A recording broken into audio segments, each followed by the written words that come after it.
Assalamualaikum warahmatullahi wabarakatuh. Perkenalkan, nama saya Liana Mazlina dari jurusan Pendidikan Bahasa dan Sastra Indonesia. Di sini saya akan menjelaskan tentang landasan neurologis bahasa dengan kaitan bahasa. Apa sih yang dimaksud dengan landasan neurologis bahasa tersebut? Perkembangan bahasa manusia terkait erat dengan perkembangan biologisnya. Pertumbuhan bahasa pada manusia mengikuti jadwal perkembangan pada genetiknya, sehingga munculnya suatu unsur bahasa yang tidak bisa dapat kita paksakan. Evolusi otak manusia. Perkembangan otak ini dapat dibagi menjadi 4 tahap. Yang pertama yaitu tahap perkembangan ukuran. Yang kedua yaitu adanya perubahan reorganisasi pada otak tersebut. Yang ketiga yaitu munculnya sistem fiber yang berbeda-beda. Yang keempat yaitu munculnya dua hemisfer yang asimetris. Otak manusia dengan otak binatang. Manusia berbeda dari binatang karena struktur dan organisasi pada otaknya itu sangat berbeda. Seluruh sistem saraf kita itu terdiri dari dua bagian utama. Yang pertama yaitu tulang punggung, yang kedua yaitu otak.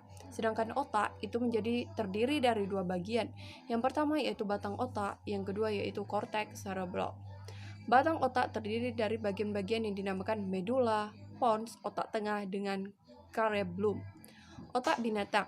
Evolusi otak pada manusia dan pada makhluk lain itu sangat berbeda. Pada makhluk seperti ikan, tikus, dan burung.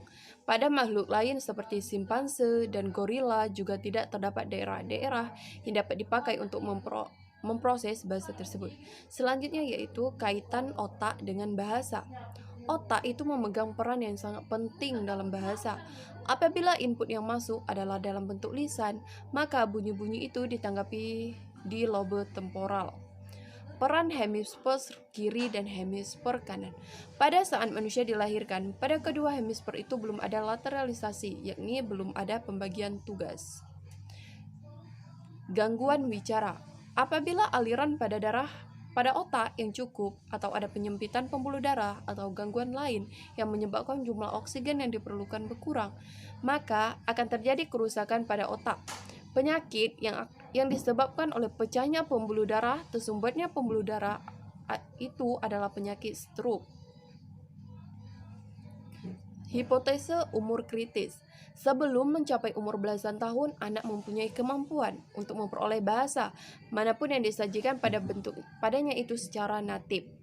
Kekidalan dan kekinanan. Manusia ada yang kidal dan ada yang kinan.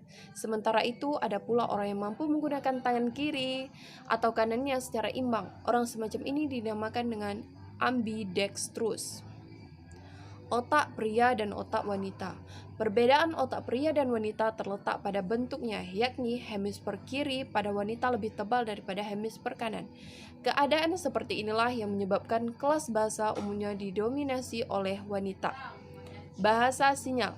Bahasa ini mempergunakan tangan dan jari-jari untuk membentukkan suatu kata dan kalimat.